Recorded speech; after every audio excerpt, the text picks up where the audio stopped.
Let's go with Stan and Neil Show. What's up? Welcome back.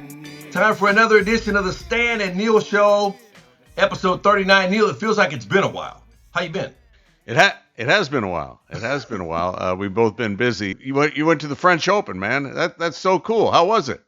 No, I didn't go to the French Open. I went to France to go see my mom and my sister. I thought you went to the French Open. No. I'm like, the French Open was going on while I was there, but I didn't have any tickets. So, you know. Oh, I thought it was hot as I heard it was hot as Hades, and I'm like, man, Stan's probably at the French Open just sweating his ass off right now, going, what the hell am I doing here? I need some shade. No, you know this story, but for our viewers who tune in, my sister was a French teacher her whole life, and she always said, hey, when I retire, I'm moving to France. And we're like, yeah, sure you are. She retired last year. She's like, I'm moving to France. And my mom was like, I'm going too. And so now they live there in Lyon. And so me and my wife and my mother-in-law, we went to Paris for the weekend. And then last week we went to Lyon to go see my folks, and it was a great trip. And the French Open was going on. We had lots of tennis aficionados on our flight who were going to see the tennis in Paris. So, it was a great trip. How's your mom doing? She's doing great. 94, awesome. Still kicking it. That's some good genes for you, bro. Yeah, I mean, who moves to a foreign country? You're gonna be doing this podcast long after I've left. Who moves to a foreign country or to a different country at 94? You know what I mean? She's just like, yeah, I'll go. Let's go. She's still up for an adventure at that age. It's fantastic. What have you been up to? Right on. Not shaving. I went, not shaving. No, I went to Hawaii. It was my godfather's 89th birthday, so he's a spring chicken compared to your mom. And then we went over to Maui, stayed at the Grand Wailea, used points. Yeah. So you feel like you're staying for free when you're using points, and it's not really you're staying for free. It costs you something. You just don't have to use cash to do it. Right. So had a good little trip to Hawaii, and other than that, just hanging out with the 3 dogs and the cat, taking care of the wife, and enjoying life, man. There you go. Getting ready for these NBA Finals. Getting ready for these NBA Finals. Yeah. I'm really excited about this Finals. I would imagine that the NBA is really excited too, because you have New York, you have the Knicks, the largest market in the country, and a team with a national fan base, and then you have a burgeoning superstar in Victor Wembanyama and the rising San Antonio Spurs. So great matchup for the NBA, great matchup, I think, for basketball fans. And I think it's going to be a compelling series. All right, I do too. In fact, we've got one guy that he texted our on the chat here, and if you want to join us on the chat, you know how to do it out there. Those of you who listen, hard to find. He said, this thing keeps refreshing on me. He says he wants to say that this finals matchup legitimizes the NBA Cup, and he thinks the loser of the series is going to get Giannis. Wow. Interesting. Okay. BX Mills gave us the wavy sign. He's waving at us. And then Colored TV Pod, he's been subscribed for 5 months at Tier 1. And he said, shout out to Mama Verrett. That's it. All right. There you go. Appreciate that. And then Diddy Jetlife 103 said, that dope, which I don't know what that means, but it sounds cool. Yeah, if you have questions or comments during the show, feel free to join us here in the chat. And hit the follow button, like and subscribe, no matter where you're seeing this. Please like and subscribe. We're on Twitch, Apple Podcasts, Spotify, YouTube. We're everywhere. So if you're experiencing it and you like the show, please help us out, like and subscribe. We're building this thing from scratch. We literally just turned the cameras on and said, let's do this. And so we're building it from scratch. And those of you who are here, you're still day ones, and we appreciate our day ones. Until we start making a lot of money, you're still day ones. If you're joining us while we're doing it for free, you're our day ones. We got a first time chatter. Ariel the Warrior 30 says go Spurs. I think that might be my buddy Ariel, who I know that lives up in Northern California, and I'll be chatting with him later this week, and I'll find out if he's got us tuned in now. Appreciate that, Ariel. If that's you, it should be, you're wondering about the Spurs and the exhaustion, the 7 games they went through, and it was like a cage fight with OKC. It was so physical. And then you got the Knicks. I mean, they have won 11 in a row, but how rusty are they? They haven't played for a year and a half, it feels like. They don't have home court advantage, and they didn't know who they were game planning for until there was about 2 minutes left in Game 7, because that game could have gone either way. So It's really an each team's handicapped a bit. The exhaustion for the Spurs and the rust for the Knicks. That'll be interesting to see how that. And the Knicks are obviously looking to steal home court advantage. Game 1's going to be huge, and I can't wait till tomorrow night. Yeah, so I have questions. My first question is, can the Knicks continue to play offensively the way they've played since the middle of that series against Atlanta? I mean, they've been shooting the ball lights out, really found a groove offensively. And it's lasted. It's lasted longer than I thought it would. I didn't think they could sustain this for this long, but they have. But can they continue? Is Anunoby going to hold up for the whole series? He's had a chance to rest, but he was in and out for a while. And then I think the matchup that is most fascinating about this is Victor Wembanyama and Karl Anthony Towns, assuming that is the matchup. Because what San Antonio did in that series against OKC was, okay, we're going to leave Caruso open. That nearly burned them. Okay, we're going to let Wembanyama roam, and he's only covering Caruso in terms of just who's he guarding. Yeah, Caruso's his guy, but he's not really on him. Okay, they let him shoot, almost burned him, especially in Game 1. Yeah. Okay, so then it was like, okay, when Dort's on the floor, we'll leave Dort open. That was a good idea. That never came back to bite him. So now what do? Do you put him on Towns? Because if Wembanyama doesn't guard Towns, who guards Towns? Yeah, because somebody's got to guard Towns. And if Wembanyama's going to sit back, Towns is going to shoot the 3, and he can shoot it if Wembanyama doesn't come out. So it's going to be interesting. How far out do they bring Wembanyama? He's got to challenge Towns outside, or I think Towns is going to burn him unless he just goes into a cold funk.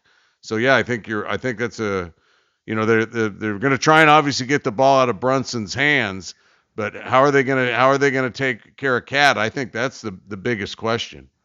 And so, okay, so now let's walk through this. Okay, so Wembanyama's guarding Towns, and he's somewhere around the free throw line. Okay, because Towns is playing the high post. Okay. Wembanyama somewhere near the free throw line. He can just turn this way, and he's got that side of the basket covered. He can turn this way, and he's got that side of the basket covered. So if Towns doesn't have the ball and he's camping out at that high post, then your driving lanes are in real jeopardy, because Wembanyama can just sit there. If he's at the free throw line, one step in any direction, and he can cover a lot of ground. So I don't know, spacing wise, what you do with Towns, because he can bring Wembanyama like a part of the plan with most teams that have tried to approach Wembanyama in any sort of a strategic way is try to get him away from the basket. Towns is going to have to maybe be out at the 3-point line and not necessarily at the free throw line, because he's still too much of an obstacle if Towns is anywhere inside the 3-point line. So that's going to be a real chess match in terms of how they use those guys. Well, you remember Karl Anthony Towns won the 3-point contest one year at All-Star Weekend, so he can shoot the 3. So to your point, I think he steps back. And that brings Wembanyama out. And that opens up the lane, and that takes away Victor being able to cover really both sides of the paint by just stretching his arms out and going full pterodactyl on him. So that's what he looks like out there. It's unbelievable. Yeah. We both had this conversation. Seeing him in person was like, wow. this guy is he is a unicorn out there. I mean, he made Donovan Clingan look small, and Clingan's 2 inches tall, 2 inches shorter than him at 7'3". Yeah. And you saw him do the same thing with the Clippers. So, yeah, how's Wemby deal with the big lights, big city, first time NBA Finals? He seems to be ahead of his time when it comes to dealing with this kind of stuff, but still, he's a kid. And this is a new ask. Most people think this isn't the Spurs time. The Spurs time is coming because they got all these young guys. But I don't know if the young guys heard that. The young guys for the Spurs, I think they're saying this is our time. We just knocked out the reigning champs, and now we're going to be New York Knickerbocker Breakers and take care of them as well. Yeah, those guys, they seem to be very focused just on the task at hand and not necessarily what the task means, or any of the outside noise. It's like, hey, we're going to play basketball the way we've always played basketball and hope that's going to be enough. And I think a lot of that goes to Mitch Johnson. I think he deserves a lot of credit because, they always say in any situation, you don't want to follow the legend. You want to be the guy who follows the legend, because the first guy is not going to live up to the legend. And by comparison, he's going to have a hard time. Well, he followed Greg Popovich, and he's got this team in the finals in his first full season. So I think it's obvious that he's connected with these guys and has been able to shepherd them along in an unfamiliar playoff experience and get the best out of them. Because that's why I don't worry about the fatigue factor, because Wembanyama's 22. Castles with 21, Dylan Harper's 20. So those guys, I mean, they bounce back. I mean, they could have played Monday, I believe, because they're so young. Now Harrison Barnes had to hit the hot tub. Cornette might have needed some time in the tub. But their core guys, are so young that I think they're ready to go, and they're playing beyond. They're beyond what you'd expect in terms of maturity. Yeah, we've got Ariel the Warrior says, can Vassell guard Cat? He's pretty. He checked Chet stuff a couple times. Yeah, I think he'd definitely be up for the challenge, but just because you're up for the challenge doesn't mean you can do it effectively. He's given up some size there, and the difference between Holmgren can't overpower you. Yeah, he can beat you by being long, not by being strong. Towns can do either one. Yeah.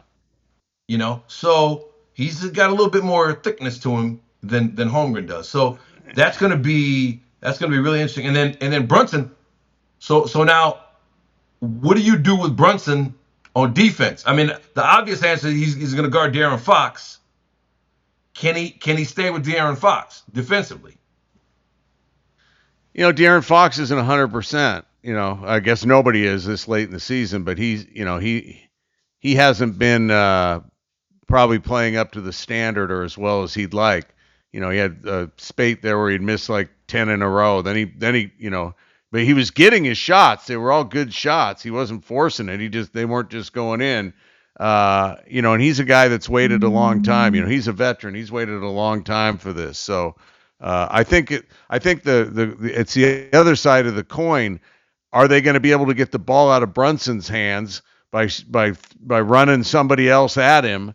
And when they do, does that somebody else hit the shot? Be it Josh Hart, be it Bridges, who obviously are going to be the two guys I think who would be left open on a double team for Brunson. They're not going to leave Cat open. Josh Hart's going to get some looks. Josh Hart will, the shot will be there for him. He will be their version of Caruso probably. Exactly. So now, look, it worked against OKC. Okay, you're not gonna let Shai Gilgeous-Alexander beat you, even though in Game 7 that was a heroic performance he put on in Game 7 for his squad. I mean, that was really something to watch. I mean, if you look, I know he takes a lot of crap about the flopping and deservedly so. Okay. But that was a superstar trying to get his squad there. in that game 7. Now, the thing with San Antonio is I would start out, if I'm them, I would start out with Castle on Brunson one-on-one, and let's see how he does. Because, I think Castle, if he stays out of foul trouble, that's the problem. Brunson can get him in foul trouble. That. Yeah. But I would start out that way, and let's see. Just say, look, get on him, use your size, use your physicality, try to do it without fouling, and then if it works, we don't have to send a second guy. Okay? But if we have to send a second guy, we send a second guy, and again, Josh Hart gets some looks.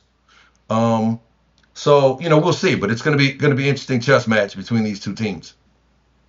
Hey, Pont Park Des says, "What's up, Stan? It's Desmond. Tell Mama Verrett hi." Okay, I know a bunch of Desmonds, so Desmond, identify yourself. What's up, Des? First time chatter. Yeah. Right.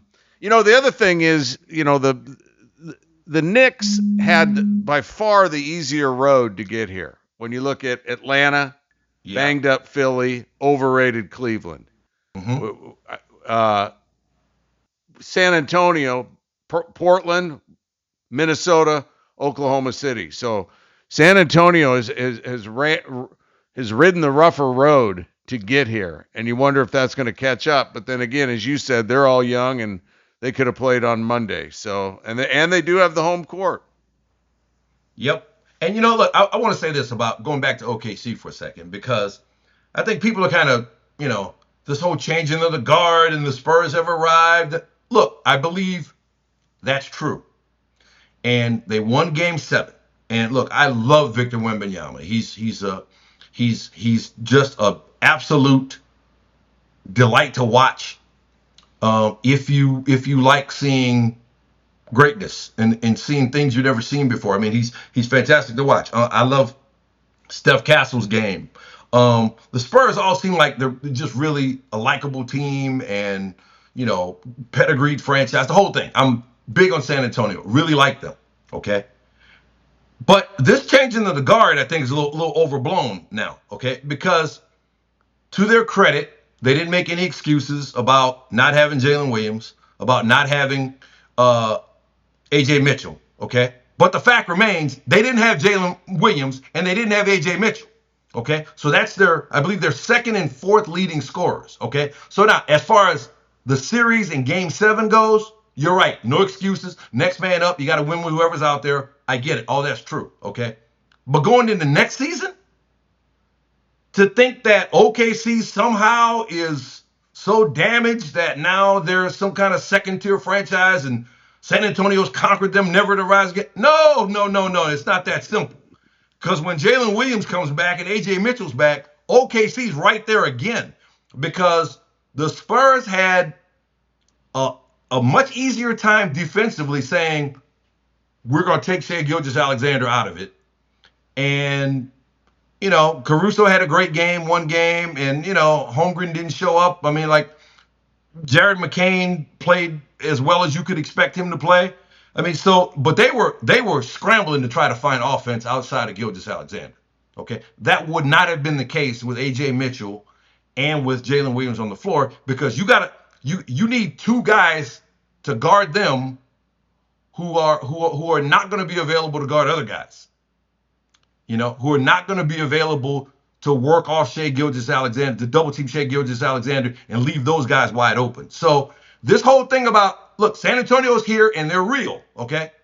OKC, I mean, injuries are a factor. Not an excuse, but they're a factor. Yeah, and the other thing about the changing of the guard, Oklahoma City won one title. Yeah. Okay, and I think if you go back, I think a different team has won the NBA title over the last 6-7 years.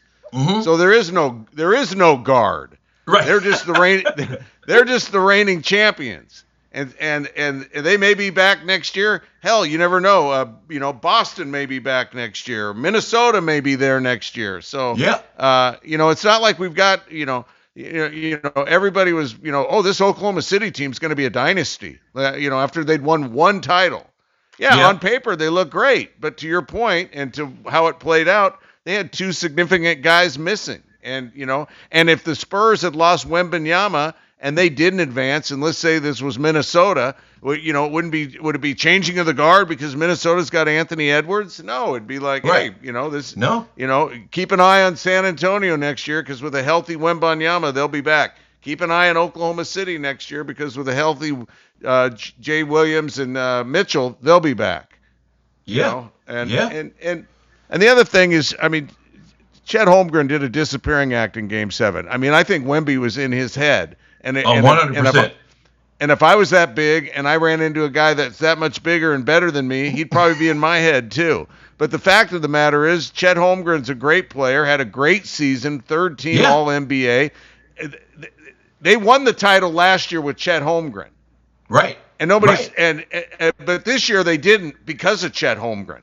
That's what you're hearing. And it's like, no, that plays into it, but that's not all there was to it. And people are like, trade Chet Holmgren for Giannis, and it's like, hey, I don't know if that's the definition of a hot take, but I've gotten tired of hearing about what a dog Chet Holmgren is. Had a dog of a game. I'm sure he'd be the first to admit it.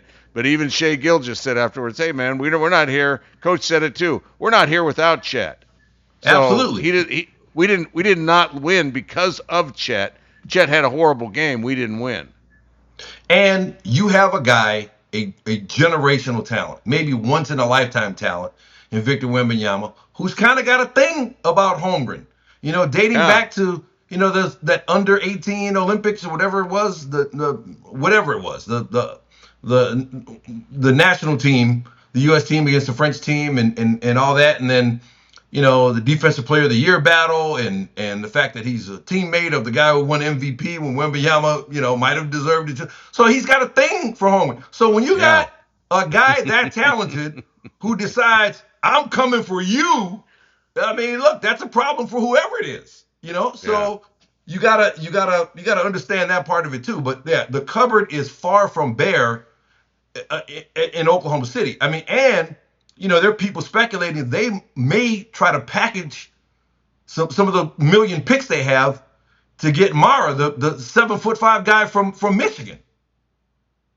To try to deal with Wembanyama moving forward. So interesting. I hadn't heard that. And Shea Gilgeous-Alexander said in his year-ending news conference, he said, look, there's a lot that's going to happen this summer. So when we're looking at next season, we don't know who's going to be on which team, and we don't know free agents and trades and draft picks and everything. So we don't know. All we know is where it is right now. And right now it's San Antonio won, and they're in the finals. But I think anybody writing off OKC at this point, I mean, it's ridiculous. It's a total overreaction. Ariel says that's the Gonzaga fan in me talking about Chet Holmgren. I wasn't going to say it. Ariel said it. might be that it's Holy Cross Dez who said, say hi to your mom. Okay. All right. And then Colored TV Pod said, I don't think Chet is a bad player, but I also don't think he's a great player. Well, yeah, I mean, listen, he was voted one of the 15 best in the NBA this season, but he had the god-awful Game 7, no doubt. Can I tell you a story about Holy Cross Dez? Yeah. So Holy Cross is the church I grew up going to in New Orleans. Okay. And me and Dez and our buddy Mike, we were always hanging out together. Me, Dez, and Mike. So we had a church retreat where we went kind of like a camping trip almost, and we're at this state park, and all the other kids could swim really well, and I couldn't. But we're going out into the lake, and we're going deeper and deeper and deeper into the lake, and I can't swim well enough to save myself, and I'm literally starting to drown. And Dez tries to come and help me. But I'm a little bigger than Dez, and Dez did the best he could, but I was almost going to pull Dez down with me. And then Mike comes, and Mike literally saves my life. I was going to drown. And so Dez started rescuing me and did the best he could, and then Mike actually did rescue me. So, I'm linked forever with those guys. Yeah. Because it could have all been over at 12. Yeah, that would be. We wouldn't be having the Stan and Neil show. That's for sure. No, no. So shout out to Dez. Now, where will you watch the series from? Will you watch it at your home, or are you working it, or you got any gigs with it, or what's going on? Funny you should ask. I'm headed to Myrtle Beach tomorrow for a golf trip with the fellas, and I'm fly in tomorrow. We're gonna eat a nice dinner, and then we'll get together, watch the game, and then Thursday we hit the course for 4 days and compete. We throw a little money in the pot. 56 guys, and we all throw a little money in the pot, and then we'll watch games 1 and 2 on this trip, and then I'll come back and my wife's a big basketball fan too, loves Wembanyama, absolutely loves him. So I'm gonna watch the rest of the series with her. And is this golf tournament the one where you took their money and they're looking to take it back from you this year? I have in the past. No, that particular group, we went to Whistling Straits last year, and then we went to Scottsdale earlier this year. Finished second on that one.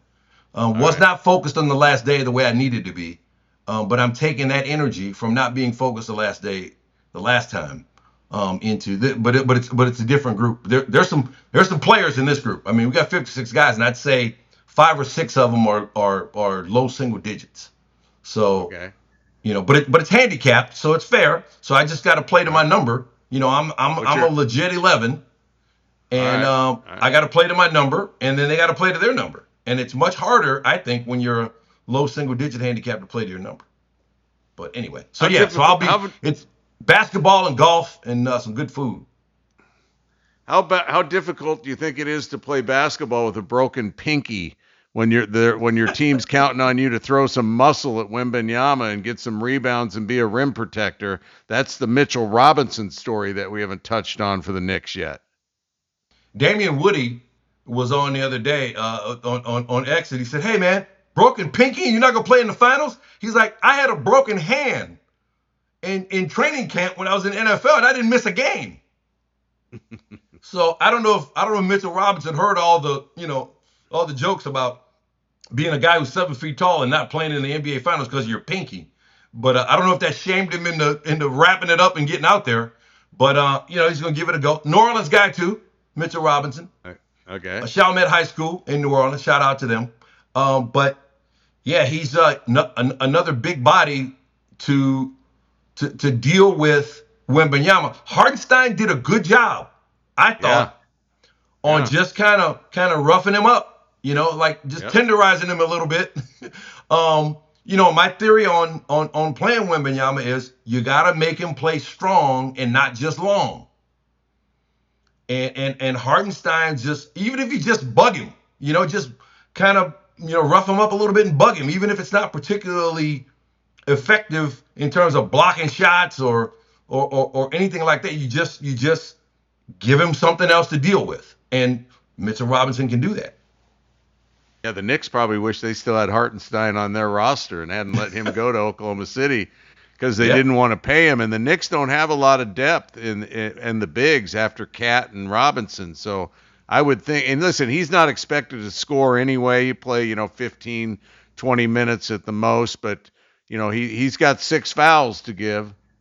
Yeah. And he's a big body, and he's a hell of a rebounder. So you're hoping he can grab that ball with the broken finger. But you don't need a lot of shots out of him. Of course, you didn't need a lot of shots out of Charles Smith either. You just needed one, and it wouldn't go down at the end. So see, Knicks fans are having their moment now, and you got to take them back to that. Come on, man. It is what it is. So, have you looked at speaking of the past, the purchasing tickets like it was 1999, which is when the Spurs and Knicks played last for the title. The secondary market for Game 3, which is going to be the first game at MSG, begins at $4,200. Yeah, bananas. Yeah, people are paying up to 6 digits for 2 seats. I mean, that's when you got throwaway money. Yeah. This is when you got a hedge fund or you're a celebrity. Yeah. Or mom and dad are loaded or something. There's you're not going to work every day and then shelling out $10,000. Yeah, I read this article. You can fly first class from New York to San Antonio and get a 5-star room and get 2 tickets to the game, and it's still cheaper than game 3 or 4 at Madison Square Garden. Yeah. I mean, look, it's New York, and you have some of literally the richest people in the world who live there. You have 13 million people, and you can only fit 18,000 into the arena. So that kind of competition is really, really good for the secondary market. So I just hope that at least up in the rafters, you know what I mean. You get some diehard Knicks fans who've been through the lean years, and somehow I thought I read somewhere that there's going to be some kind of a discount program to keep some of the tickets reasonable. Because look, I've had my spats with Knicks fans on social media, because when they start talking about the world's most famous arena, and I'm like, yeah, it's famous because of what other players come in and do to the Knicks. Like they haven't had any. What history have they had there since 1973? Jordan dropping 50 on them, Steph Curry dropping 50 on them. Who else? Reggie. I maybe forget. Trae Young coming in and ruining your playoff dreams. I mean, like, there hasn't been a lot of Knicks history to talk about at Madison Square Garden. Big East tournament's been fantastic. They've had some good fights there, but there hasn't been any Knicks history at Madison Square Garden, and they hate that. And I mean, I understand, but I'm like, hey man, the United Center in Chicago has way more NBA history since we've been alive than Madison Square Garden. The arena in San Antonio, way more history since we've been alive than Madison Square Garden. And I understand it's New York, and New Yorkers think everything New York is the greatest ever. Okay, yeah. I get it. But I mean, now they have some real NBA history that they're going to make this season. So I hope some of the fans who stuck it out through the lean years will actually get to go and see it. Yeah. While we're talking about riches, the rich got richer in the NFL today with this yesterday Myles Garrett trade from Cleveland to the Rams, who now have 2 new cornerbacks, a new edge rusher, the reigning MVP. They have the reigning MVP in Matthew Stafford and the reigning Defensive Player of the Year in Myles Garrett. No team in NFL history has ever had both those players at the same time. Yeah, and if Aaron Donald comes back, yeah, God help any Rams opponent, the opposing offense. Because I mean, have you seen what Aaron Donald's been up to since he retired? No. What's he been? He goes on social media and he just does feats of strength, just crazy feats of strength, like just lifting stuff that like nobody else can lift. I mean, like doing 150-pound dumbbells in each hand, just crazy stuff where it looks like he could suit up tomorrow and be back out there. And if he comes back, then it's going to be nuts. And I think they drafted a quarterback. Who's it they drafted? They drafted a quarterback. Simpson. Simpson. Right. And so I'm sure Stafford kind of looked at it like, hey, well, so what are we doing here? Why aren't we getting somebody else that can help us now at a different position? And then they're like, oh, yeah, maybe you're right, man. So I tell you what, here's what we'll do. We'll give you an extension, and we'll go get you Myles Garrett. Just so you know, we're still trying to win right now. And, Ty Simpson's not going to be a part of the program for a while. And that's after they got McDuffie and Watson press corners who are good. And you talked about Aaron Donald, and I was like, is this the definition of a hot take? Because at the point I was reading it, there was no indication that Donald had given any indication that he was going to come back. So I thought, okay, so you're saying, what if Aaron Donald came back? And so I'm like, is that a hot take? Because there's nothing to back it up. Now that sense has changed because he. This is the shoulder shrugs, like a million pounds. I mean. Yeah, so he texted McAfee that he's interested. That's crazy. Yeah. Yeah, that hurts me just to watch. I mean, he's retired to the weight room. Yeah, I think the fact that he texted McAfee and said he was thinking about it means that now he's just waiting for the Rams to ask him. Yeah. How much you want to pay me for a 1-year deal? Right. Exactly. So that would be But I tell you what though, I like what Cleveland did too. I mean, I'm really, really bullish on Jarrett Verse. I think he's a Myles Garrett in the making. And he's much younger, former defensive rookie of the year.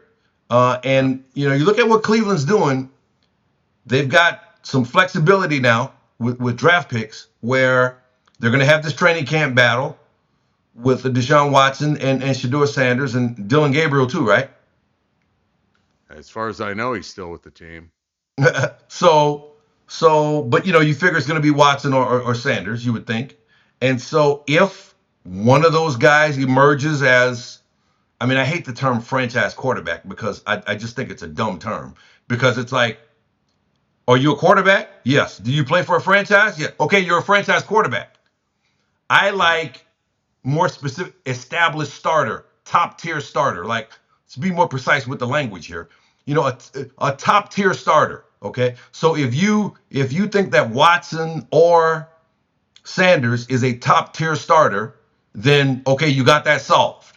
Okay. But if you don't, you got some picks now where you could solve that problem if there's a quarterback you like that you see to draft. So I think Cleveland letting go of Myles Garrett says, look, we're rebuilding here. We're rebuilding here. Yeah, I mean, and we're going to give him a chance to go try to win a ring. Thank him for his years here, and then we'll start over. But they turned him into a lot of valuable assets. Yeah, that they can use for leverage to trade down to get a quarterback if they, they're probably not going to be any good again next year. I mean, it's not like Deshaun Watson or Shedeur Sanders. They were 5-12 this last season with Myles Garrett, with Shedeur Sanders, with Dylan Gabriel and with Joe Flacco. So it's not like all of a sudden they're going to, who saw Cleveland win in 14 games? How about no one? Okay. So, if they win 5, 6, 7 games, that's probably, I would bet the over under would probably be 6 at the most. So, but I think on paper, I think this trade is a win for both teams. The way it looks, I don't think anybody got fleeced here. Yeah. Verse is 25. Garrett just turned, I think, 30 or 31. And the money that gives them some flexibility. Cleveland some flexibility because Garrett's not cheap, and the Rams they're saying to hell with the draft picks. They're obviously going for it. The Super Bowl's at SoFi. Yeah. The last time they won it was at SoFi. They were 5 points away from maybe winning one this year. They beaten Seattle.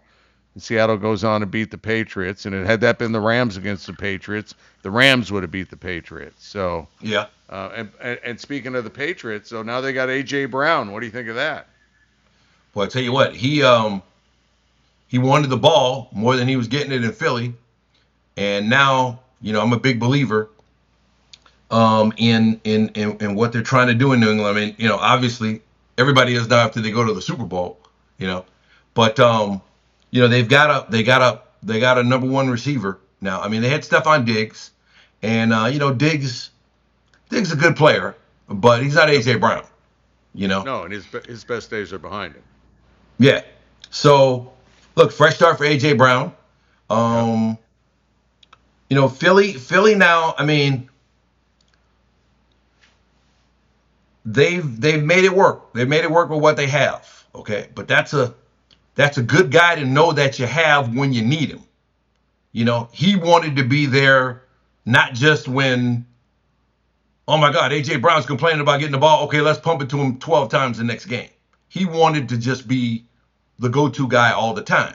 Okay, but you got a lot of mouths to feed there. Saquon's got to get his carries, and then you got Devontae Smith, and then Hurts and Goddard. The tight end have a really good thing going. He uses him a lot. So, a lot of mouths to feed there, But in New England now, he's going to be he's going to be number one guy. Kayshon Boutte, I think, is a good second option for them.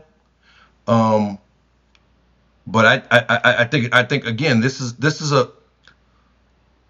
There was so much talk, and some of it, personal life, rumor stuff about, wives and girlfriends. I saw a lot of that stuff on X today. But whatever it was, I mean, it looked like it was toxic. It was toxic there in Philly for A.J. Brown. So it was the worst kept secret ever that they were going to move him. And so they moved him. Worst kept secret ever that it was going to be to the Patriots. And so that's what it turned out to be. So now, New England can continue building.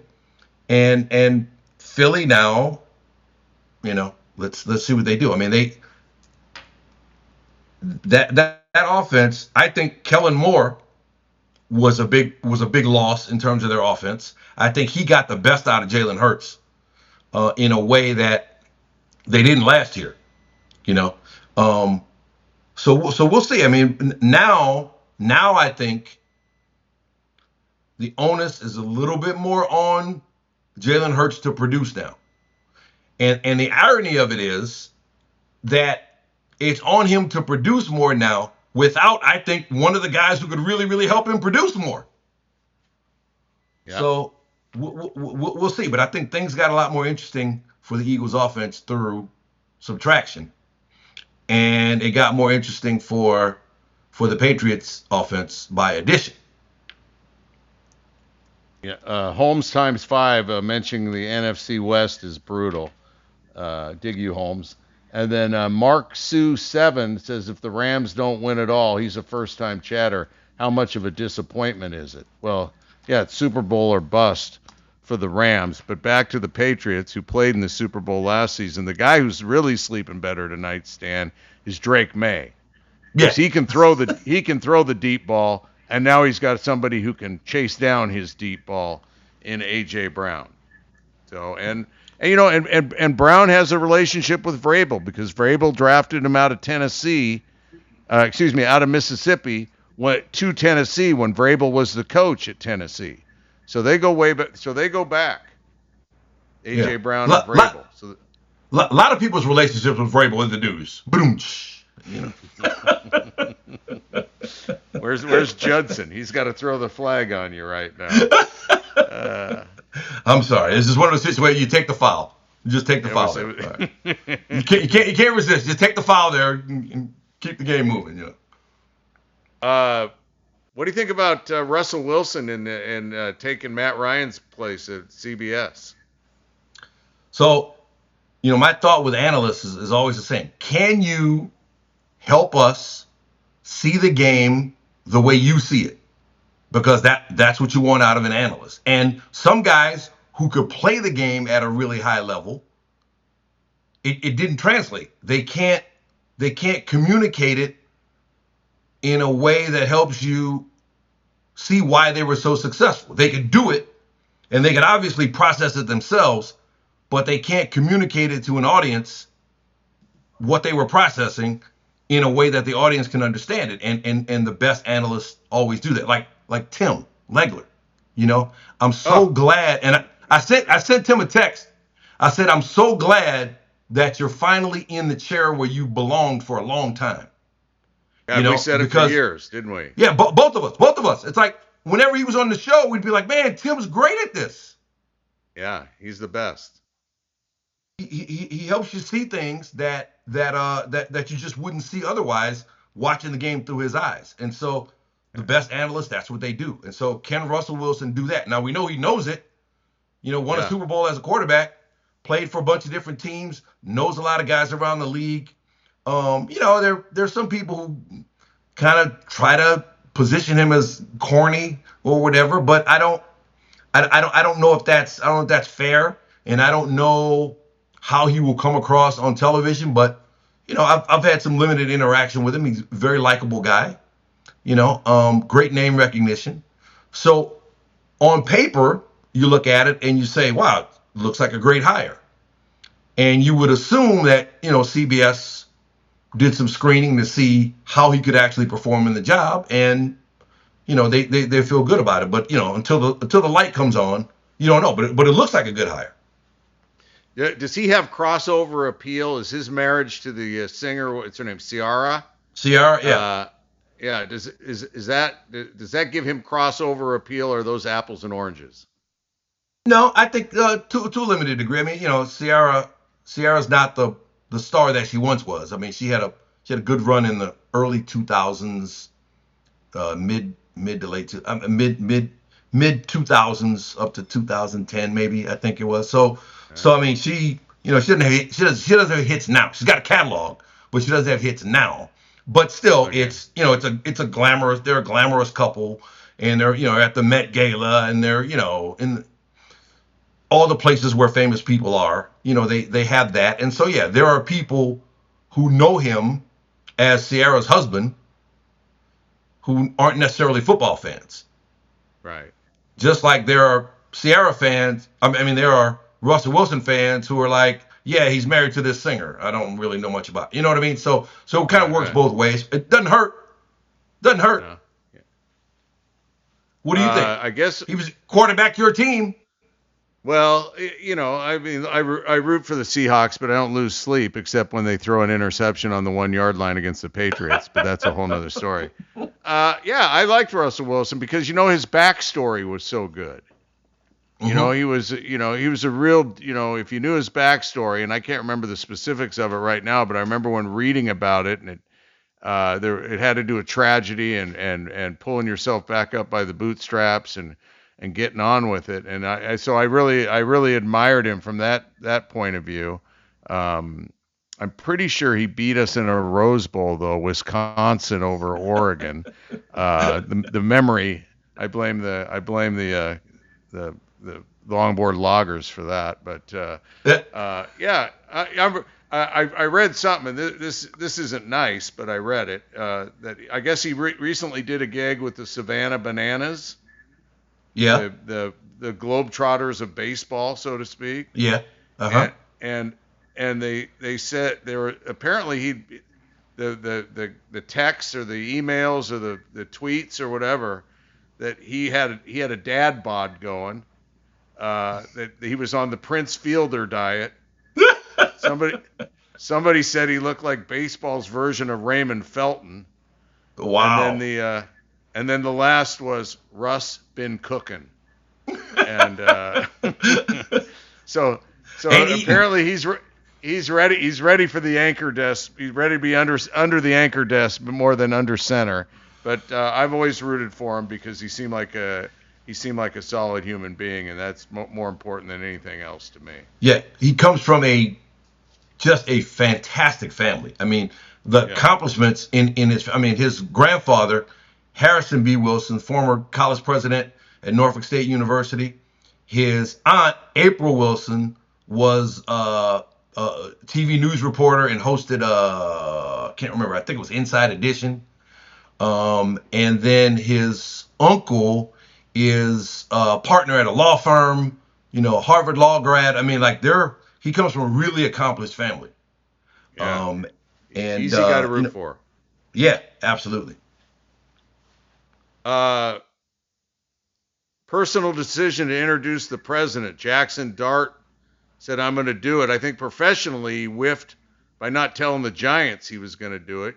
I mean, I remember when we did anything outside of ESPN, we had to at least tell them we were doing it. Yep. That's a smaller stage than being quarterback of the New York Football Giants.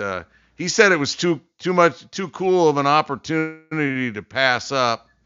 And so that's where we stand with Jaxson Dart, and then he got some pushback from at least one teammate publicly, Abdul Carter, but they apparently have kissed and made up. But an interesting story with Dart. Your thoughts? So I have some personal experience to talk about this. 2016, what is now Anscape was then the Undefeated. We had a town hall on sports, race, and culture with then President Obama. And I was the host of that town hall. It was an hour-long special where I spent time with the president. And like it or not, there are people who make judgments about you based on that. If they like the president and you do a gig with him, or you introduce him, or you interview him for a show, they make judgments about you just because of your proximity to the president. If they like him, then they like you. If they don't like him, then they don't like you. Okay? So that just comes with the territory. I think it's even more polarizing now because of the state of things in the country. So again, professionally, he had to let the Giants know before you do that. Just say, hey, I just want to. Yeah. Even if he's already decided he's going to do it, he needs to say, hey, I just wanted to let you guys know I'm doing this, so you're not blindsided by it. Okay. And what he has to understand is, the same way that people pick a brand of clothing or a brand of anything.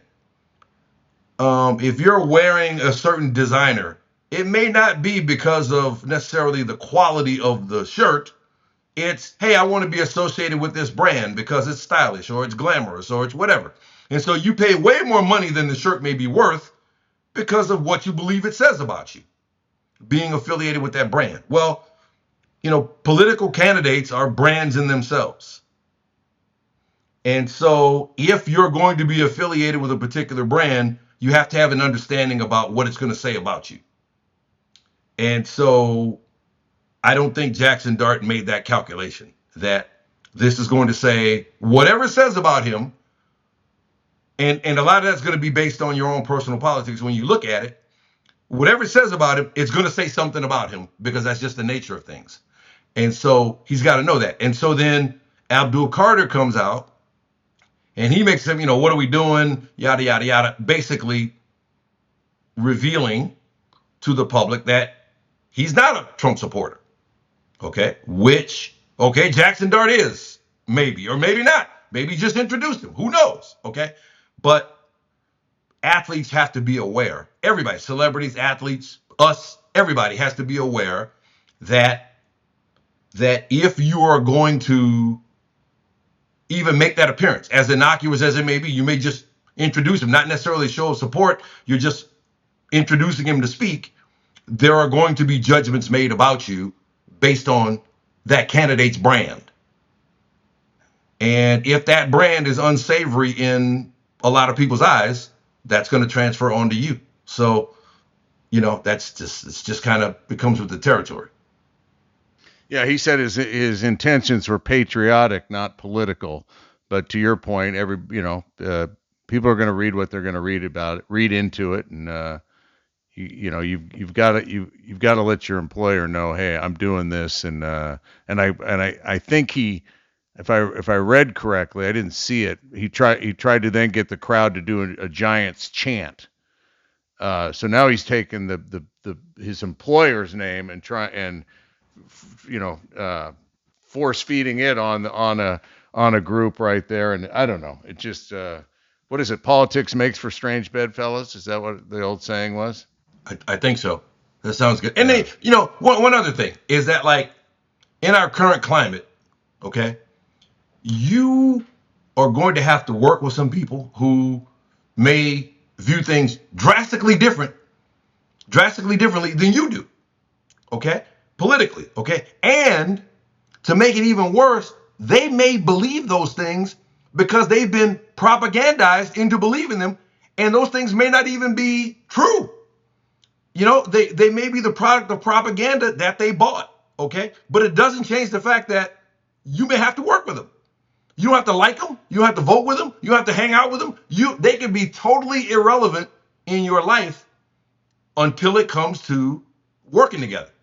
And I don't see any reason why the Giants locker room would be fractured by this, because I think if Jaxson Dart is a big time Trump supporter and Abdul Carter's not, that wasn't a surprise to anybody in that locker room. Those guys know each other. They know about each other. Right. So I don't think it was a surprise to anybody. I think them going public with it may have been surprising to other people. But I think if you can work it, I don't think having different views politically stops you from being able to work together playing football. So I don't think there's any lingering effects that way. This off topic or topic that we talked about earlier. Not around the horn. Pardon the interruption. Yeah. Right, that's Kornheiser and Wilbon. Wilbon, yeah.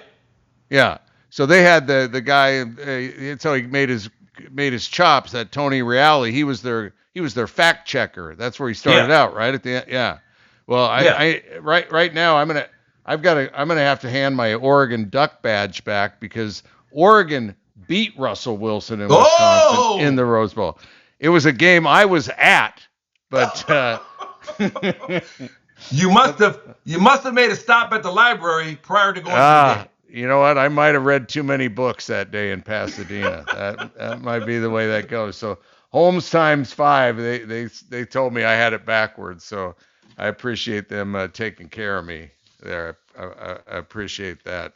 So now you got no beef with Russ. You beat him. No, I even like him even more now. I read Serena Williams I saw a bottom line. Serena Williams is coming back, and I'm like, wow. And then it's a doubles tournament somewhere, so it's not okay. She's going to play tennis again, but she's not making a comeback. No, I guess is the way you'd say that. It's you put Serena with Serena making the comeback, get the clicks. Oh no, it's doubles. And, so is that a hot take? Is that a hot take? No, it's clickbait. Clickbait. Okay. Yeah. So a hot take would be Serena Williams is going to play doubles, and then she's going to come back and she's going to dominate on the WTA again. That's a hot take. Okay. But no, I think this is kind of like a farewell tour. It creates a lot of nostalgia for people who watched her during her singles career when she was a dominant player, and she still wants to get out there and exercise those muscles. So I mean, there's nothing but it's a win for everybody. It's a win for that tournament because more people will come out. Yeah. It's a win for her because she gets to go back to the arena that made her a gajillionaire and famous. I mean, it's a nice nostalgia event. I don't think it's earth shattering in terms of, the tennis itself, but it's a nice walk down memory lane again. Yeah. She was just up in Portland or Beaverton at the Nike campus because they renamed it Phil Knight campus, which makes sense since it's, he bankrolled the whole thing and invented the shoe, and it's a gazillion-dollar business, and they have their buildings are named after athletes, and there's the Serena Williams building, and I've been through it, and the artifacts, and it's like a Smithsonian to Serena and her career in tennis, and it's and it was that way for they had obviously Jordan and Tiger. Yep. And I've been to the Tiger building. I got pictures. I met my wife at the Tiger building. So there you go. I met her at that building, the Tiger Woods Center. We were both there 18, 20 years ago. But Serena showed up on behalf of Phil, which I thought was really classy because, she obviously didn't, it wasn't like contractually she had to, but she, so I thought that she got bonus points in my book by showing up for Mr. Knight, as they say. While we're on shoes, let's take another little detour. You see the Steph Curry story? I did see this. Yeah. 400 million. And I heard it could be worth up to 1.9 billion. With Li Ning, he's gonna have a golf line.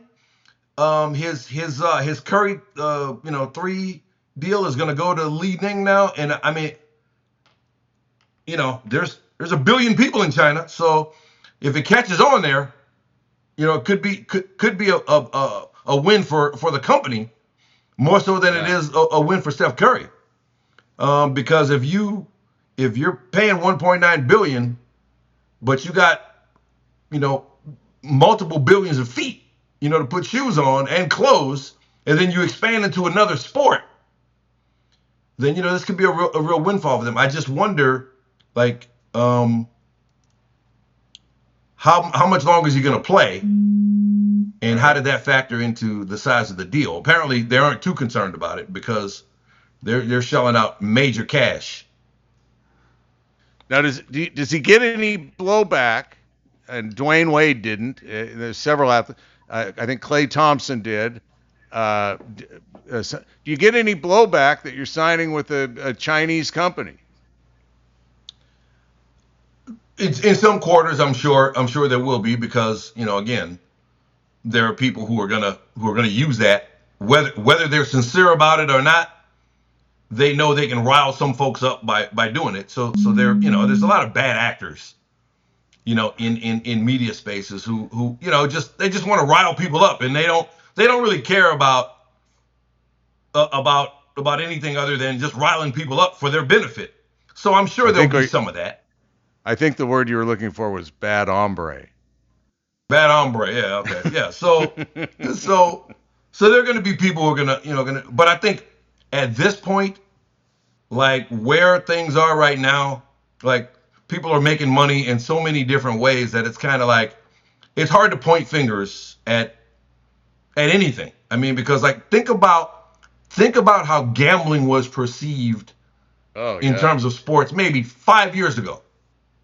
5 years ago, and think about how it is now. So I think the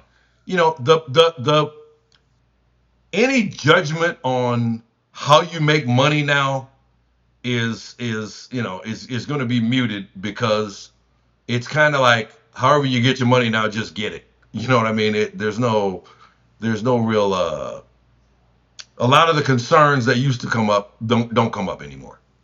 Yeah, for the folks out there watching this, there was a time, to Stan's point, not that long ago when we were Sports Center anchors, and this would go for anybody, from Scott Van Pelt to David Lloyd to whoever. You couldn't mention gambling. Like you couldn't. No. You couldn't say the Falcons were favored.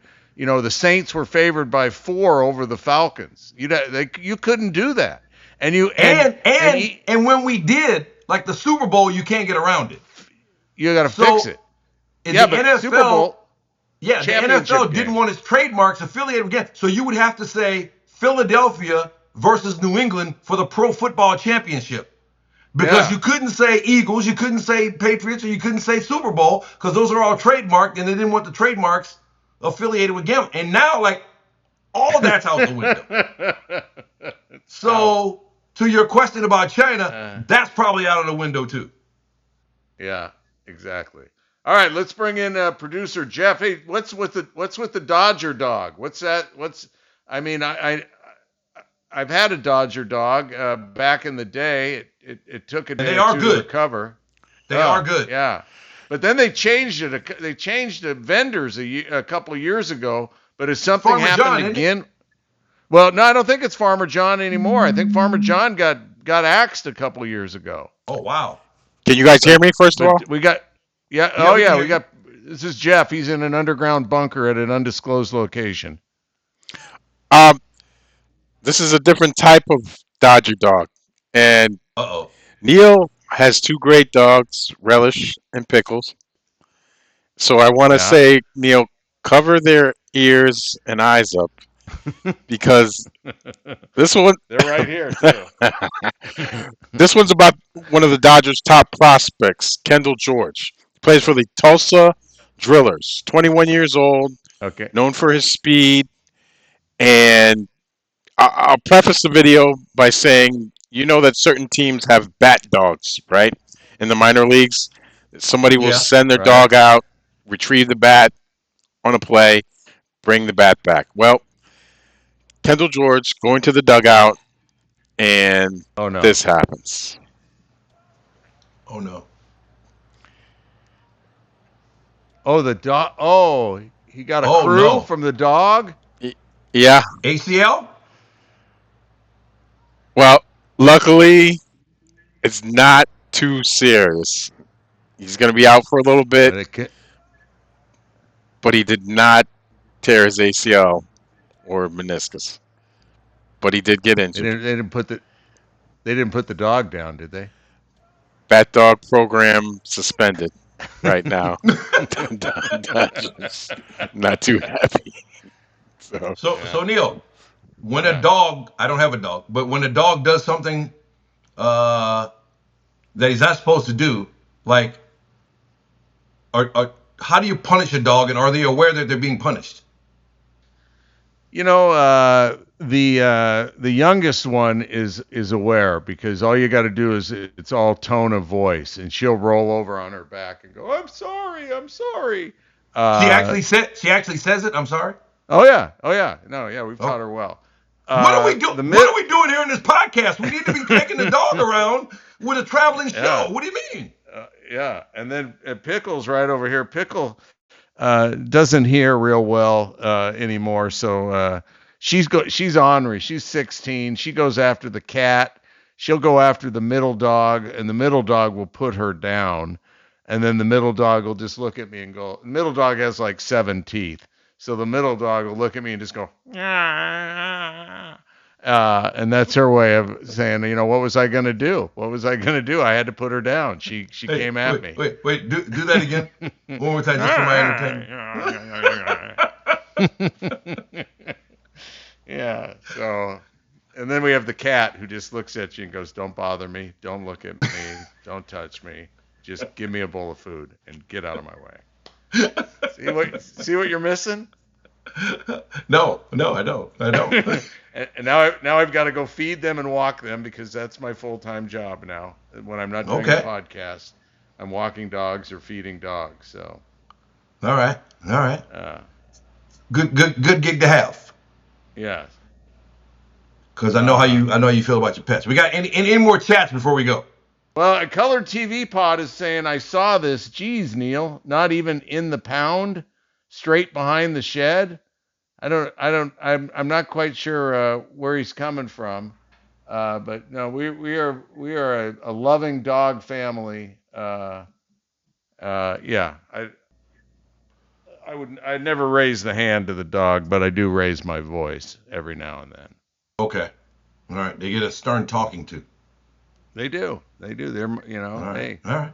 They're it. If I told you the amount of money we spent on the 3 dogs and the cat last year, you would lose your mind. You'd be like, "Are you got to be kidding me?" So I'm not going to. And before we leave, and if I told you the amount of money I spent on golf, you would lose your mind. So everybody's got their thing, right? Everybody's got their thing. Yeah. Yeah, fair. Okay. And so like my wife, like I'll buy golf shoes. And my wife would say, "What? You got more golf shoes?" And she plays golf. But she'll say, "You got more golf shoes?" And I'm like, "Yeah." And she'd be like, "Why do you need more golf?" I'm like, imagine that they're black heels. Okay? Because I see like 10 pair of those in there. Imagine that they're black heels. Like one pair is just not enough, right? You got to have different pairs. So, but I mean, like golf, like kind of like the budget restrictions sometimes go out the window when it comes to golf. Oh, like the middle child is fronting on the little dog right now. Just gave her the teeth. All right. Let's before we go, who wins the NBA title? I like the Spurs in 6. I think they're gonna give Brunson problems. And I'm from the Becky Hammond school that if your best player is 6'1", it's hard to win a championship. Now look, he's been proving everybody wrong so far, and could be wrong again. But I think San Antonio's got some good perimeter defenders, and they're going to make life difficult for him. The guy who troubles me on the Knicks is OG Anunoby. If he's healthy, he can give them some problems. But Wembanyama allows them to play such aggressive perimeter defense because they don't have to worry about what's going on behind them. They know if a guy gets by me because I'm being too aggressive, I got the ultimate cleanup man behind me. And I think that's going to be tough for the Knicks. And I just think there has to be some sort of an offensive letdown coming for the Knicks. Nobody can sustain the way they've been playing offensively for this many games. And so I just kind of feel like it's got to be coming. So we'll see. But I like Spurs at 6. How about you? I got the Knicks in 5. What? Knicks in 5. And okay, break that down for me. Avoid it. Well, I think the Spurs are gonna. This is a stage that their time is not now. It's the Knicks' time now, and they've got the history. They're the hot team. They're playing as well as anybody. San Antonio's got to be beat up, mentally exhausted. Guys were in tears after winning that Western Conference final. I'm going with the Knicks in 5. You know why? Another reason, because nobody else is. So if I hit it, I look like a genius. And if I don't, I'll be like, why the hell would you listen to me? I mean, come on. Okay. All right. I like it. Look, I like your rationale. But hey, the guy went and hung out with the monks to get prepared for situations like this. His mind is right. I know. I think his mind is right, man. I think the monks gave him a little something to work with here for this kind of stage. That's a hell of a story, the monk story. Yeah. Who does that? All right. Who does that? Victor Wembanyama. Yeah, unicorn. Absolutely. It'll be a fun series. I think it'll be a lot of fun. Yeah. All right. Jeff, we ready to hear from Coach D? Stan and I, we've run out of things to say. Yeah. Love you, buddy. Here comes Coach. Love you too, man. See you next. Let's go. How's it? Do you know what time it is? Let's go. The Stan and Neil Show. The Stan and Neil Show. The Stan and Neil Show. The Stan and Neil Show. The Stan and Neil Show. The Stan and Neil Show. The Stan and Neil Show. The Stan and Neil Show. With Stan. Oh, Stan, he's the man. And who's Stan's biggest fan?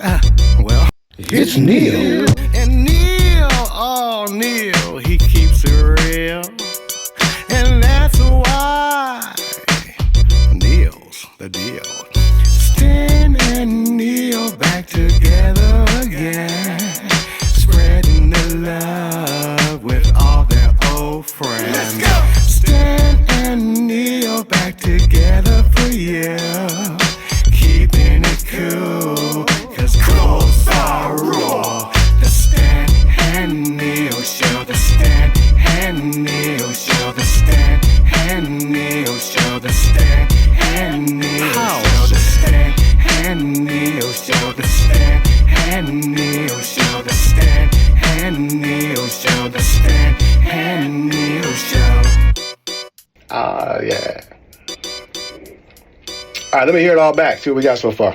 So, shout out to Coach D for the jingle, the Stan and Neil jingle.